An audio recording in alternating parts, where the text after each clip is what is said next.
Welcome to the Book Club, the show that spotlights undiscovered authors and their books. Here's your host, John Austin. Thanks, Lee. And today we have an outstanding one-hour interview with a legend in his own time, actually, and one of the icons of barter. He has written a book that should be read by everybody. The book is No Cash, No Problem, and the author and barter king is Dave Wagenvoord. Dave Wagenvoord once traded for 500 Chrysler Imperials in 6 weeks when only 1,100 were manufactured that year. He traded 16,000 guitars for more than $2 million worth of advertising. He traded for the Peter Lawford home in Santa Monica, which became the Western White House for JFK, and overall he has done over $500 million in barter trade. And he's going to tell you a little bit about how he did it right now. Welcome to the Book Club, Dave. Thank you very much. Well, we're very happy to be here. For full disclosure, Dave and his wife Lola, the lovely Lola, own the stations that comprise the Tan Talk radio network. Now, let's get into the book. I want to actually start with the quote that's at the beginning of the book by Albert Einstein. Right, Albert Einstein, and this is the real Albert Einstein, not Albert Einstein the plumber. This is the real one, the genius. He said, "If I had to live my life over again, I would elect to be a trader of goods rather than a student of science. I think barter is a noble thing." Albert Einstein. Okay. Now, I want to actually get into the book. Most of us grew up and we were told cash is always king, but you start your book with cash is not king. So tell us about that. Well, I think cash is the ultimate funny money. We call barter a lot of gift certificates and the things we deal in, coupons, funny money. Right. Cash is the ultimate funny money. That's the good one. Okay. And you really barter, bottom line, to end up with more money, real money. Okay. Now, it's you say if you don't have money, invest your time, and if you don't have time, invest your money, and that's been your kind of philosophy. And when you were bartering through your life, exactly. Everybody, not everybody, but almost everybody has extra hours or extra inventory or things they're having trouble getting rid of, and barter is the answer to getting rid of them at the full value. Okay. And later in the interview, and as I said, we have a full hour today. We're going to actually have some specifics, easy for you to say, that will tell some of the people out there who probably never thought about bartering something, how they can do it. So give us your definition of barter and your equation. Barter is X equal Y. Barter is when you pay for something without using cash. In other words, you end up with something you want, but you, instead of writing a check or handing them a $100 bill, you give them goods or services that they'll take in place of the cash. Okay. And the X equals Y is basically you have cash and you want something, some benefit, or you don't have cash and you're going to take or you're going to give them barter and barter something and get cash. Right. For example, if there's something I need, if I want something and I have a room full of radios that I'm not using, I'll go to the person and say, look, I want what you have, and I'll give you 65 radios. Okay. All right. And if he can think of a thing to do with the radio, he'll take it. Okay. There's a old barter thing that I use in seminars that I do with Jay Abraham, where we talk about how barter works, and they say in the old days in farming, one farmer would have an apple orchard, and he'd end up with too many apples. And he would say to his son, go next door. They'd load the apples up on a flatbed, and they'd say, take this truck over next door and to Farmer B and see what you can get for the apples. Okay. And the son would negotiate a trade of the whole truckload of apples for, say, a plow. He'd come back with a plow. Right. Okay. And the dad would say, nice going. Now that Farmer B now has too many apples. So he would say to his son, go next door and see what you can get for these apples. Right. He would go next door and he'd come back with a bunch of seed that they could use next year to put in the fields, big bags of seed, and now Farmer C had too many apples. Right. He would say to his son, go next door and see what you can get for these apples. And the son said, Dad, I looked at him. He said, you don't understand. He says, these apples are rotten. And the father said, son, you don't understand barter. These are not eating apples, they're trading apples. Watch out for those kind of apples in trading. Okay. Now, the book is full of inside secrets and how to solve problems and so on. But you start again with the purchase of Manhattan, which I guess none of us actually realized no cash ever changed hands. Wagenvoord is a Dutch name, and a relative of mine, it's said, I don't know if it really happened, traded $24 worth of beads for Manhattan Island. Now, everybody said, well, look at those stupid Indians. I don't know if they were so stupid or not, because when they sold Manhattan Island, they didn't really own it. Right.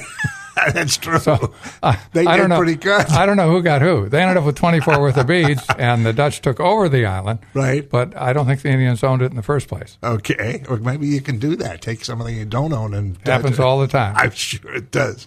Okay. Now, in barter, actually, this is the key, I guess. Barter experts know that you don't have to pay for things. You don't have to. You can find another way to do this. Well, you're paying for it, but you're not paying for it with what we call hard dollars. One of my first clients was an Englishman who rented a hotel at Disneyland. He called it the Fantasy Motor Inn. It was right across from Disneyland in Anaheim.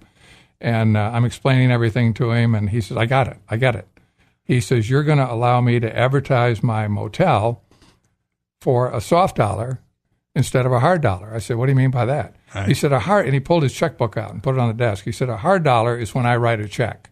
A soft dollar is this unsold room behind me. Right. Okay. So he said a soft dollar is my product. Okay. So what barter lets you do is pay for a portion of your bills with soft dollars, which are much more profitable than lowering your bank account. Right. Okay. And that's what you say this in the book. You save cash, and then you actually generate cash for yourself because you turn that into. Well, you can sell what you ended up with for cash. Right. Okay. We call that cash converting. If you have barter and you turn it into cash, you're cash converting the barter. Okay. Now, here's one thing, and I would bet you everybody that's listening to this thing has had this problem. You need some money, and you don't have an idea where to get it, and you don't want to go looking for a line of credit because you're not going to get it. You don't want to have to show a balance statement because you don't really have one, and you certainly don't want to go borrowing from your families and friends. So this is the way you do it. Right, exactly. If you've got a skill, which everybody has some kind of skill, or something that you want to get rid of, barter is the way to go. If you can sell it, fine. If you can get top dollar for it, if you can get if all of your hours are full of money, if you're a lawyer and you're working 60 hours a week and everybody's paying you, then you don't need to barter. We're talking about people that aren't at a full level. Right. A hotel that's not completely full, a cruise line that has cabins, an airline that has empty seats. We turn those empty seats into something of value to the cruise line. Okay. Actually, later on, because there is an example for the people who are professionals now, who are listening, who may have never thought about bartering, who may need more money and their time is not totally full. So you got a doctor and a dentist and a lawyer, and they can use the barter system. Right. If you're sitting there with a staff and you're a dentist, and you're managing to fill the dental chair for 6 hours a day, but for 2 hours a day your staff is just sitting there, incrementally it's a great deal for you to turn those 2 hours into something you need for the dental office or for yourself instead of just letting it go to waste. Your overhead is the same whether you fill those 2 hours or not. Right. And those 2 hours over the course of a year can represent a huge profit addition to your company. Okay, and you would barter for those hours. Yes. You would give those hours and get something that you want in return. Exactly. Okay, and there's also a part in the book where you say the people who are looking for the catch in barter, there is none. No, barter is much simpler than money. Everybody says, well, what's the catch? Yeah, right. You mean I can give somebody this equipment and end up with a restaurant?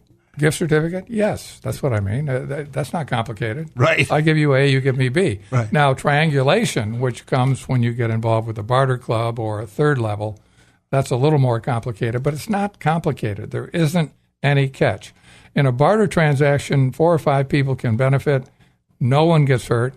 Everybody is doing better than they would otherwise, and there isn't any catch. Okay. In the book, the book is really fun to read, incidentally, because there's lots of cartoons.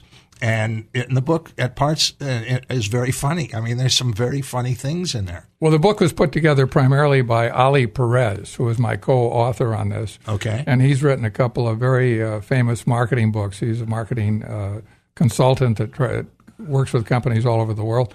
And he came to me and said, let's do a book. And we did it together.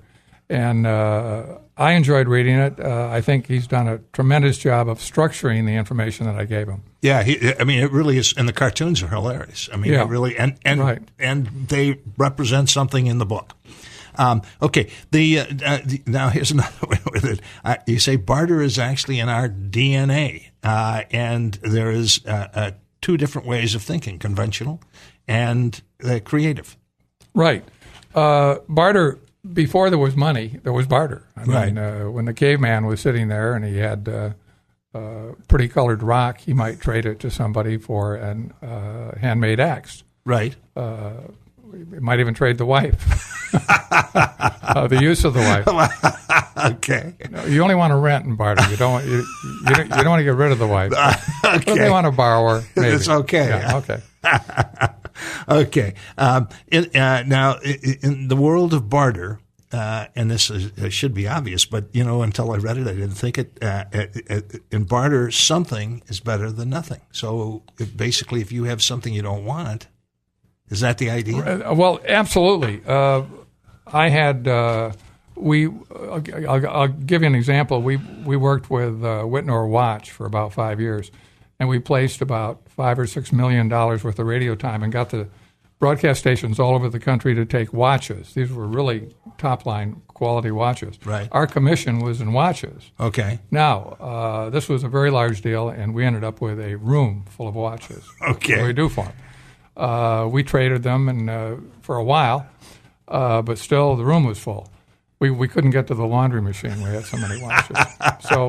So we found a closeout man, the biggest in the country in Phoenix. He flew out, and at a deep discount, he bought the watches. So right. At the end, we got some commission for doing all the work.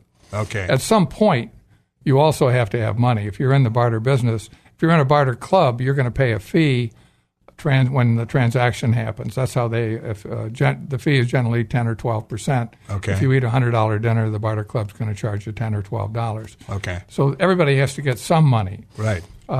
You can't. I guess you could live on barter alone. I've seen people try. Really? But it's a good idea to also have cash. A little bit of cash. It's not a substitute for cash business. Don't Okay. ever take your cash business and start bartering. Okay.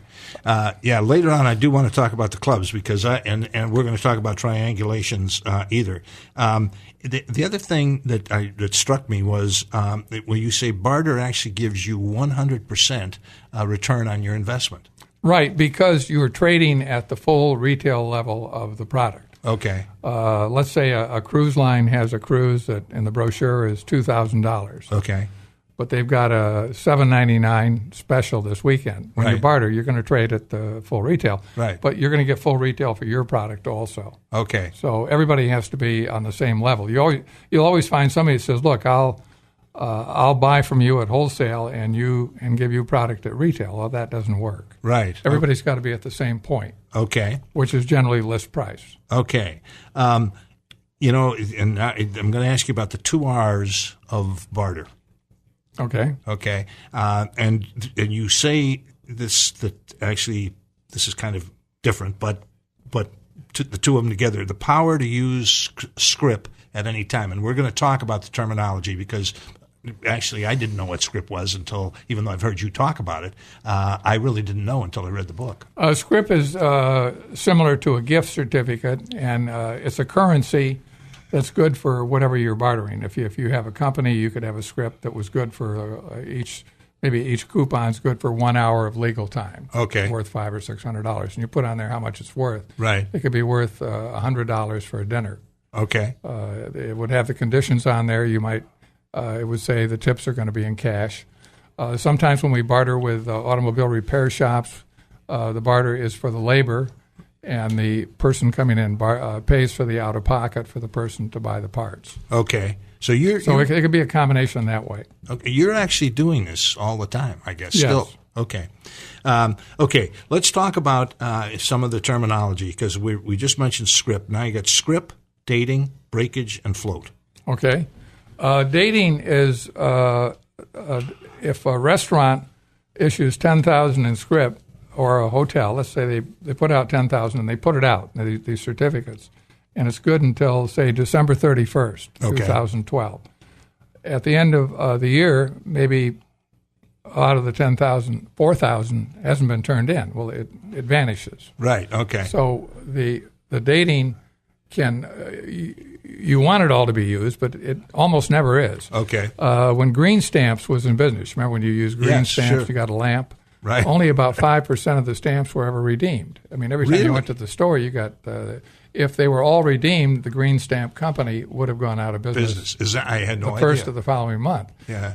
They counted on, a lot of people didn't want to fool with it. You had the stamps, you didn't want to put them in the book, you don't want to go through, have to mail them in, and all the things you had to do.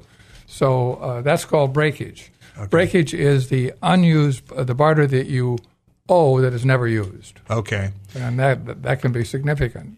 Yeah, I remember those S&H green stamps because I never could get enough of them to be worth anything. Do you remember the Raleigh coupons? Are you old enough for Raleigh cigarettes? Well, I didn't buy cigarettes, so I don't. Well, they had a coupon, and they would run an ad on television, and they would say, if you didn't have Raleigh coupons, this chair would be gone. They'd show a living room, and the chair would go poof. And the wife is sitting on the couch would be gone. She'd fall on the floor. The lamp would be gone. All because you are killing yourself with Raleigh cigarettes. You're going to have lots of furniture, and in addition, you're going to have lung cancer. Which they left mention. that part out. Yeah. Okay. Okay. Now, I want to talk about some of the myths about barter. I think the biggest one is the IRS is going to come up and take you away or something. No, barter. There's a barter is handled by the IRS, and they know it goes on.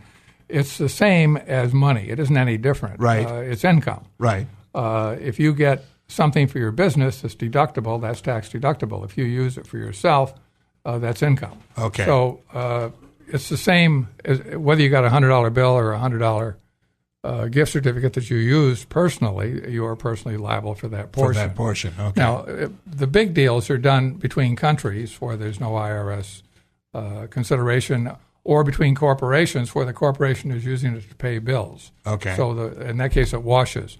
If a big company barters cruise cabins for advertising, it's deductible. Okay. So it's not income when they use the cabins because the advertising was an expense. Okay. So it's handled. It's the same. Everybody says, "Well, gee, I guess you can cheat a lot on this." No, it's not. That's not. No. Well, you can, but you can also cheat on money. Right. Right. Mitt Romney, we're not saying he cheated, but he only paid 14%. And if he gets the deal through, if he gets elected, this might be dated. He might be president by the time I say this. They said his bill could go down to as low as 1%. Right. Okay. All right. We're talking to Dave Wagenvoord about his terrific book, No Cash, No Problem, which is really the story of barter.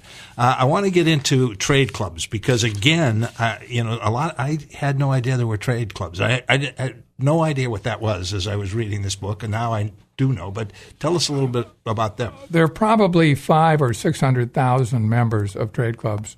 If you look at the population of the United States, it's very small, and not many people know that there even are trade clubs. Yeah, I had no idea. The one thing that I have noticed about trade clubs is they don't do a good job of marketing or selling the concept of what they do. Right. And I hope this book can do some of that for them because it's a great way to go.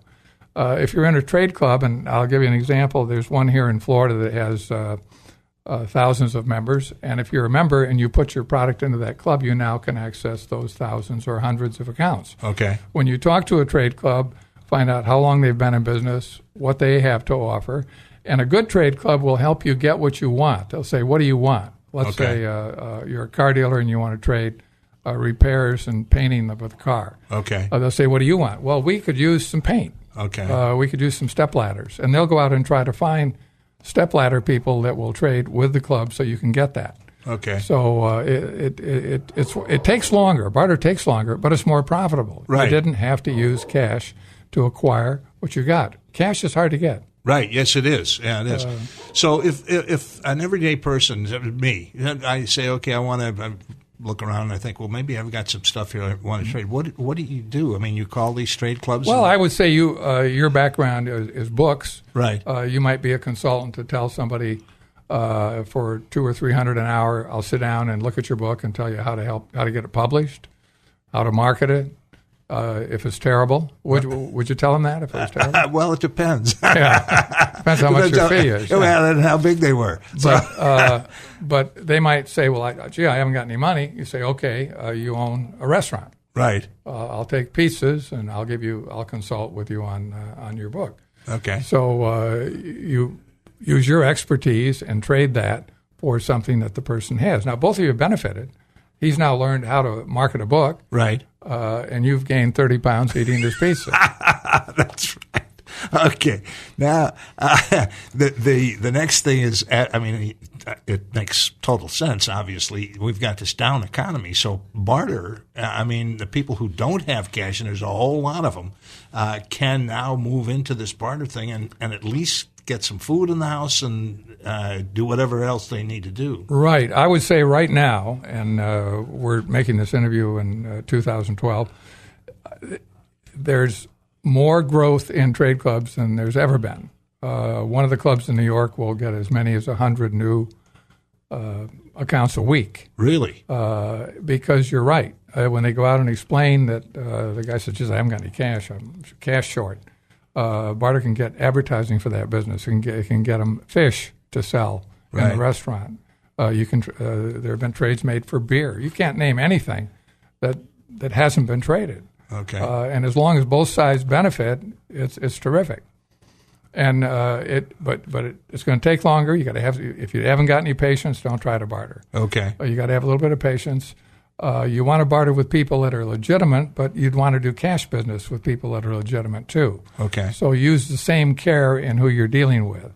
When if you're going to join a trade club, I would say 90% of them are totally legitimate. There's a few out there that will take your product right and say, now you got a credit with my club, and I call that the chase is on trade. Okay. I gave them my product, and now I'm trying to get something from them. They're not taking phone calls anymore. It's like when people try to get their money back from Bernie Madoff. Okay. It's the same kind of thing. Okay. So take some care. But the legitimate ones, and there's a lot of them, absolutely will treat you just as solid as a big bank. Okay. So if I want, how would I look up a trade club? And just, are they in the phone book? Yeah, I'm sure you can Google them. Okay. Here in Florida, we have probably 4 or 5. Okay.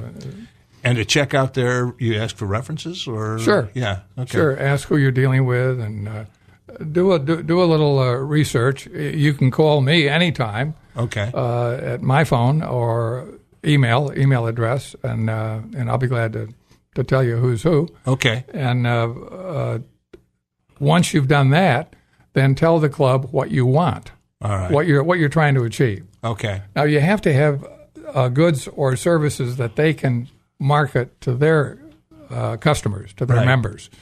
If I remember, when I went to, I bought a radio station in Las Vegas about 20 years ago, and it didn't have any business. I thought, let's do some barter.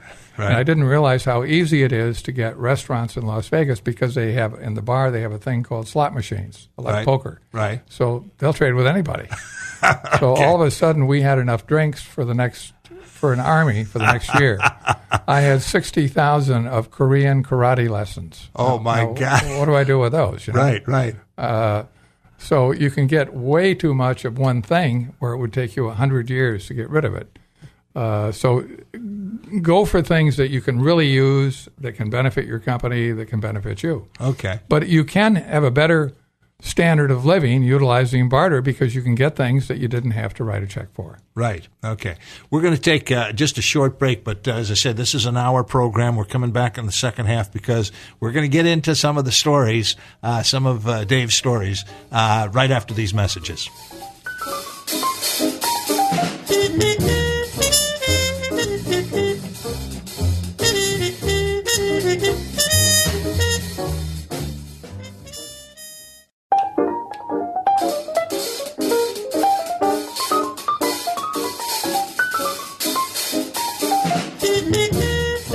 Welcome to the Book Club, the show that spotlights undiscovered authors and their books. Here's your host, John Austin. Thanks, Lee. And as promised, in this second half, we have Dave Wagenvoord and his book, No Cash, No Problem. And we're going to, I'm going to start with Triangulation. Before you do that, I want to mention that I have a co-author. His name is Ali Perez, a famous person in marketing. Okay. And so it's Ali and Dave's book. Okay. It's Ali and Dave's book. Right. All right. So I wanted you to talk about triangulation, because I think they need to understand that when we get into some of these actual case studies. Right. Triangulation greatly increases what you can get. Okay. And that means basically now you have three people involved. Is that the idea? Well, it could be 300 or 500. Yeah. Okay. Triangulation is if I trade these sunglasses to you for your headset. Okay. That's a direct trade. Okay. If I trade these sunglasses to you and you're a trade club, I now can choose from 400 people that trade with you. Right. Okay. Now, maybe my toilet's stuck and I need a plumber. Okay. Well, I have $1,100 credit with your trade club. I call the plumber, and I can use that $1,100 to fix my toilet. Okay. That's triangulation. Okay. Where someone else didn't actually get what I put into the trade. Right. Okay. But it lets you have hundreds and sometimes thousands of ways to go. Okay. All right. Okay. I want to. This is a great story, I think. Tell the story, the Mazda story. Okay. I did early on. I met a gentleman in New York who had a advertising agency, and he was having a Christmas party and one time, and he was bored, and he placed a direct call to the Chrysler Corporation, and they answered the phone in a meeting, and they were having a meeting because they had 10,000 cars that they couldn't sell. Okay. This was in the early 70s. And they're looking out of the Chrysler building to all these cars on the Michigan State Fairgrounds, and there's snow on them, and they're starting to rust, and what the hell are we going to do with these cars? Right. And he says, how would you like to trade, to the guy on the phone, cold call, how would you like to trade, would you like to trade cars for advertising on radio and television stations of your choice anywhere in the United States? Right. And the guy said, of course we would, Mike. That was fantastic. Well, he flew out and he made the deal. Okay. Then he didn't know what to do with it. All right. So I got a letter. I had a TV station in New Orleans at the time, and we traded some cars. And I said, where are you having problems? He said, well, I'm having problems in Hawaii and Southern California. Okay. We have no response from stations there. I said, let me fly there, and I'll see what I can do. Well, the agency was very angry that Chrysler was going to use cars instead of money, because an agency is a purchasing agent on commission. Okay. So if they're going to trade $20, $30, $40 million worth of cars, they're saying that's $6 million they're not going to pay us. Right. So we were not real popular. So they said, well, we're going to give you markets and stations, and you go to Hawaii, and if the station won't take 36 cars, don't make the deal. Okay. 35, they can't have it. They're trying to make it where we can't do it. Right. So the first station I called on was Channel 4 in Honolulu that was owned by a father and son, NBC for Hawaii. Okay. And I said, I'm here, and I had all the brochures, and I laid out the brochures. I was staying in a trade-out at the Royal Hawaiian Hotel, of course. I had flown out on a trade-out on United Airlines. Okay. I didn't have any trade-out restaurants to eat in, so I was paying cash for restaurants. I said, I have 36 cars for you. And I said, all you have to do is run the time over 5 years. If you're getting cash out of Chrysler now, we'll continue that cash. Right. So this is all on top of what you're doing now. So in effect, the way we structured it, these were 36 free brand new cars for the TV station. Okay. And the father said, oh my, can we take less than 36? I said, no, you got to take 36 cars. Now these are cars that aren't going to cost them anything. Right. And he said, well, there's no way we could do this deal because we could only use 2 cars, one for me and one for my son. Right. What would I do with the other 34 cars? I said, thank you very much. I called Chrysler in Detroit, and I said, give me another station. He said, go to Channel 9, which was owned by Cease Heftel, who later became a congressman, CBS for Honolulu. He hears me talking to the receptionist. I'm here trading cars, and he says, cars? Are you cars? He comes running down the hall. Cars? How many cars can I have? I said, 36 cars. And I explained, we're going to run the advertising over 5 years on commercials that are available. They have to be open slots on your television station.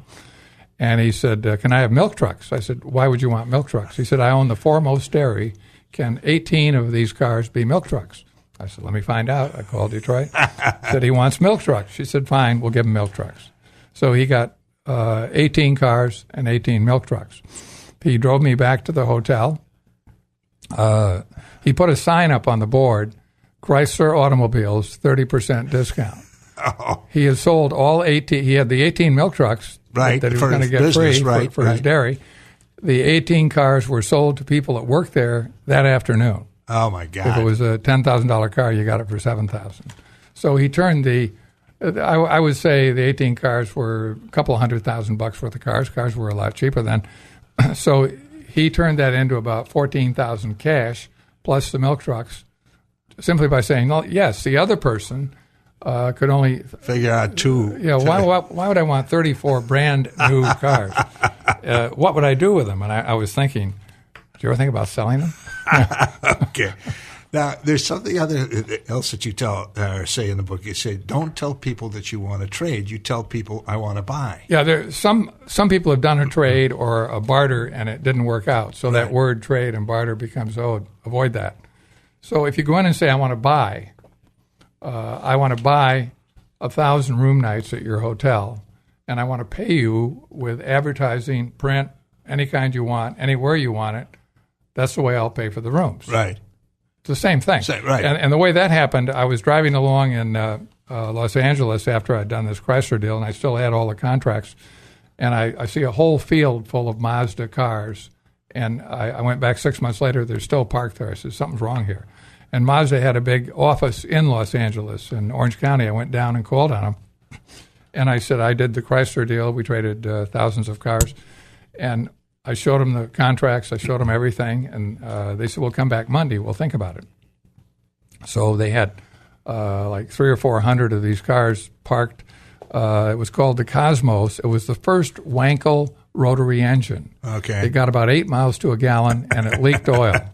Other than that, it was a great car. Other than that, it was perfect. Okay. But they couldn't, and the dealers knew that, and the dealers wouldn't buy them. But these were trading apples, not eating apples, to go back to our other analogy. Okay. So I thought, boy, I'm going to make this deal. I came back Monday. They said, well, we like it, but we went to the board of directors, and they said if we traded these cars, we would be acknowledging to Toyota and Nissan that we're failing, and we would lose face in the industry. Okay. And we cannot afford to lose face. Okay. So now I'm all depressed. I get in my car. I'm driving back to Santa Monica, and I said, wait a minute, I got it. I turned around on the freeway, went back. I'm back. What do you want? I said, I know you don't want to trade the cars. Would you be interested in selling the cars? They said, we've tried to sell these cars for 2 years. I said, I'll buy them at full retail. Whatever this says at the top of the sticker, I'll pay you full retail, and I'll pay you in radio and television time of your choice. Oh, that's different. You got a deal. And they made that deal? They made the deal. Oh, wow. Okay, there's a case study in here which was... a little sidebar on that. They wanted to trade cars in Austin, Texas, and they wanted the station in Austin that was owned by the President of the United States, Lyndon Johnson, and his son, who was married to one of his semi-beautiful daughters, I think Lucy Baines Johnson and Linda Johnson. The son was the manager. Okay. And I walked in, and they said, give him two Mazdas and get some radio time. So hello, I'm Dave. I'm here from Mazda. I've got 2 cars for you.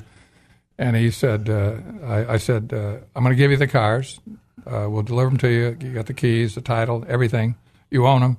And we'll run time over the next 5 years, just like we did with Chrysler, and they'll be in commercials that you haven't been able to sell. Right. He said, I don't get it. How does that work? I told him 3 times. So I said, can I borrow a phone? And he still, I don't see how that works. I get cars and you get radio time. I don't get it. So I went out and I used the phone in the hall. We didn't have cell phones in those days. And I called the marketing director of Chrysler. I said, the son-in-law of the President of the United States is an idiot. Give me another station. He said, go across the street. There's a country western station across the street, 1380 on the dial, and give them the 2 cars. So I said, thank you very much, Patrick, I think was his name, and I left. Went across the street. The guy got so excited, he gave me cowboy hats, shipped me cowboy boots, gave me a ride back to the hotel, and he got the 2 cars. I find in barter that people either instantly get it, or a year later they don't know what you're talking about. And it's so simple that it's hard to explain. Right. What the people think there's a catch. Yeah. I give you cars, you give me radio time. If you were running a radio station, could you handle that? Oh, I could handle that. Yeah. There are people that couldn't. One of the stations I called on for Chrysler in Hawaii was out in Waipahu, which is kind of out in the boonies, and they wanted to trade 2 cars to that station so they could support a dealer that was out there. So they said, go out to Waipahu. I went out, and there was about this 300-pound Asian Hawaiian, right, biggest guy I ever saw, sitting in the manager's seat in this awful studio in Waipahu. And I said, I'm here to give you 2 cars, and I start to explain the deal, and he nods off and falls asleep. This is 10 in the morning, and he's starting to snore. And same thing, I got up again, and I called Chrysler, please give me another station. The guy, I thought, I'm not that bad a salesman where I put you to sleep. But this was $20,000 to put in his pocket. He probably was starving with his little radio station. And he nodded off. Just fell asleep. Oh, wow. Okay. Well, there's one case. You're falling asleep right now. No, I am not. I'm not. But there's a case study that is very dear to my heart, and this is the sugar water for vodka story. Do you remember that one? No, bring me up to date on that. Well, let's see. I'd have to go back because I think that we take up more time. But the soft drinks, yeah, the soft drinks, and they were trading because in China they wanted wasn't it in China anyway? They wanted the sugar water and they couldn't get it, and so they ended up taking vodka instead. Okay. That's right. No, things can happen like that. There was a company in Hawaii, and there's another one now. He had a company called Hawaiian Water, and genuine Hawaiian water. Well, in Hawaii and Honolulu, they catch the water in a volcano, right? And no chemicals. It's traveled over 2,000 miles when it rains into the volcano, and the volcano holds it. They put it into the pipe. No chemicals at all. No chlorine. It's wonderful water. Well, he had a little warehouse and a tap running, and he was filling these bottles one at a time with tap water and selling it to Safeway in Los Angeles at a huge premium. It was true. I mean, there was no untruth in advertising, but that's how he got his water. It came out of the tap. Oh, wow. So the water for vodka, there's always something. If you have a product and they don't want it, you try to, again, that's the form of triangulation where you come up with something they do want. Right. So in every case in barter, when you want to initiate a barter, ask them what they would like to get on barter and tell them what you would like to get. Okay. Yeah, there's another story that I want to get, but I want to mention because I thought this was funny. This was Carnival Cruise Line, I guess, before it was Carnival Cruise Line. And I thought the cruises were for the newlywed or the nearly dead. The cruise business, before Carnival came along, only about 5% of the people in the United States in their lifetime had taken a cruise. So 95% had never done it. Even today, 75% have still never taken a cruise. Yeah. So, but they've gone from 5 up to 25, and now it's a huge industry. But Carnival was the first to everybody tried to get the newlywed and the nearly dead, the really old people like you and me. Right. And I'm even older than you are. You're not much. Okay. And so they said, we're not going to go that way. We're going to say we're not going to wear the tuxedo on Wednesday night. We may have the flaming desserts, but we're going to call it the fun ships, F-U-N. Right. And say this is a way to go off for a weekend or a week and have fun. Right. And it attracted a whole new demographic. Disney came along, bring the kids. We've got all this activity going on the ship.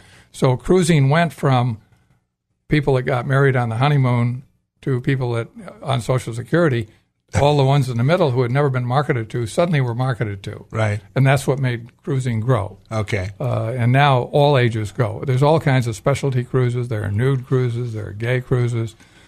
There's every kind of cruise in the world. Right. Okay. There is. I have a story from Key West. You went on one of those gay cruises. Didn't you? No, I was in Key West and I saw this thing and it said stag night on this cruise. And I asked the guy, I said, stag night, when you got B-girls? And he said, no. He said, you wouldn't be interested in this cruise. And I said, well, I might. He said, no, I promise you. I said, why? He said, they're gay.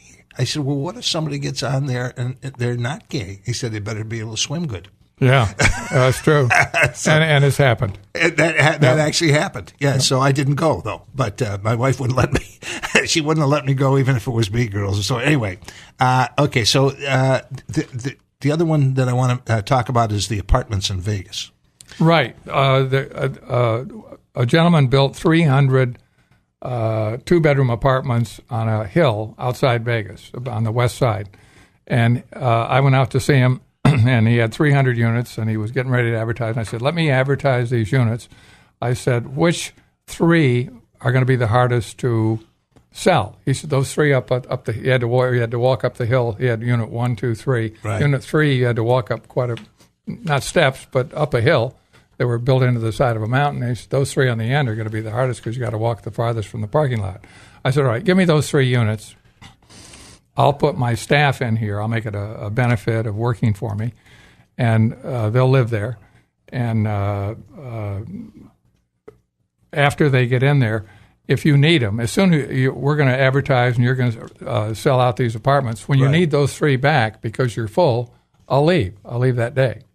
Okay, I said, I've taken your 3 worst apartments from a appeal standpoint, and that was 27 years ago. They're still trading there.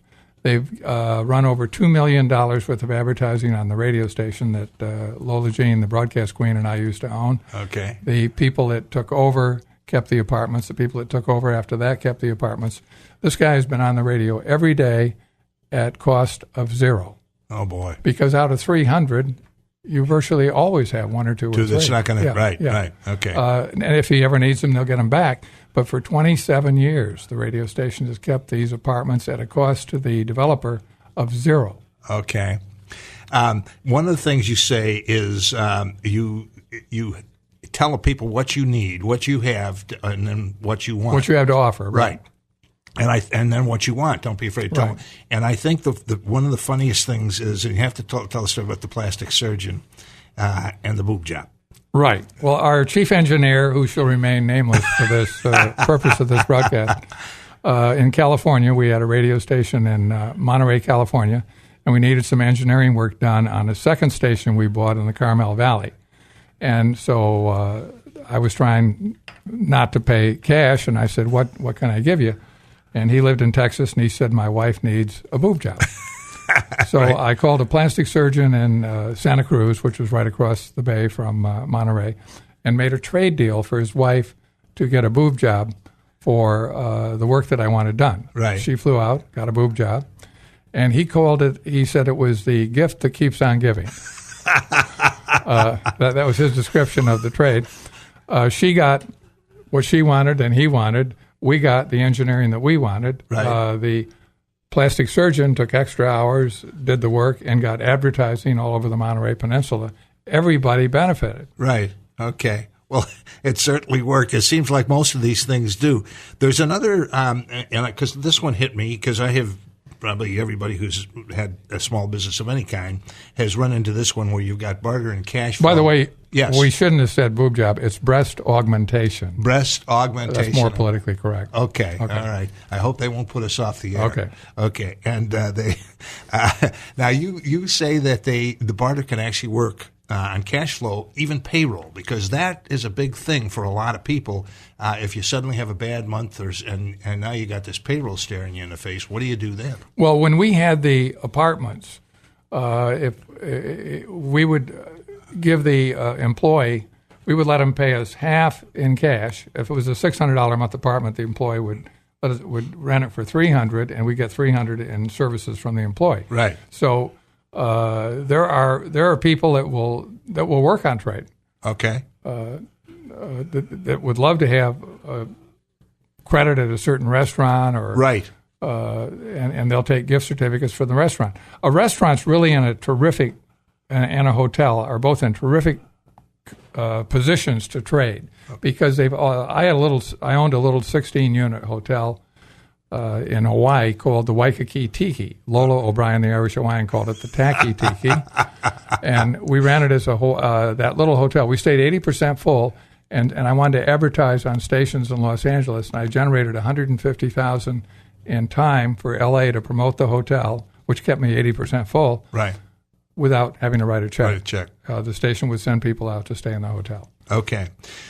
In the book, actually, we're getting toward the end because we're running out of time, and I want to have a couple of other questions.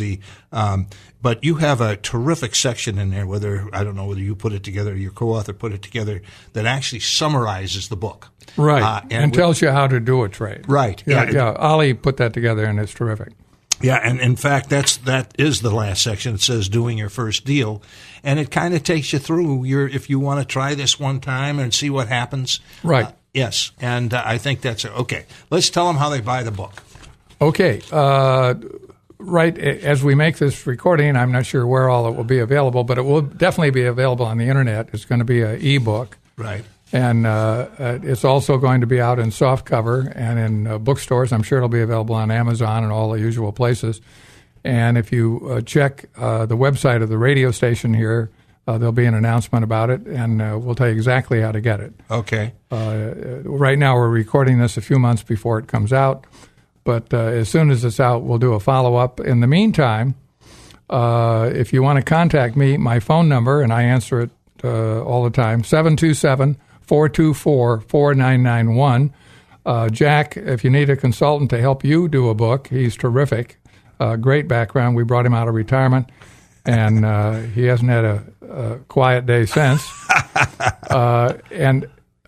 Just also, the website is our Lola O'Brien, the Irish Hawaiian, is our general manager here. Her website is Lola at TANTALK, TANTALK 1340.com. So if you have any questions about barter or anything you want to talk about, in the meantime, look for the book. It will be out there first of the year, and I think if you read it, you'll like it. Oh. We also have a guarantee. If you don't like the book, we'll give you your money back, and you can still keep the book. Oh, wow. Well, they'll like it. I promise you. First of all, you'll enjoy reading it. I mean, there's nothing in there and there's some funny stories, and you will gasp at some of the things that you've done. That's the last question I want to ask you. But you have these CDs. Do you want to talk about the CDs? Yes. Sure. Well, that's going to be available on the internet, too. Okay. We're going to go from CD to internet access. We have a 1-hour program, and we have a 3.5-hour program.